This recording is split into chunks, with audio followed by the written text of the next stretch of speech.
Hello everyone! For today's video, magluluto tayo ng toge with tokwa. So ayun na, nilagay ko na yung tokwa. Yan muna yung una ko niluto. Sinunod ko na yung sibuyas at bawang.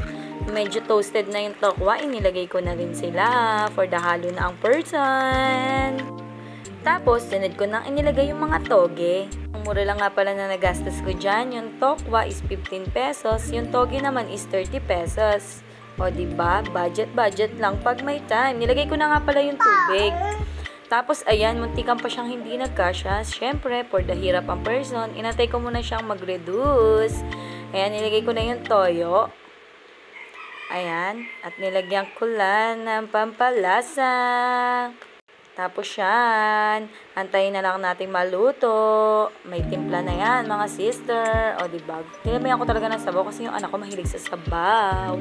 Ayan, hinalo-halo ko lang yan hanggang sa maluto. O, ayan na ang ating finished product. Bye-bye!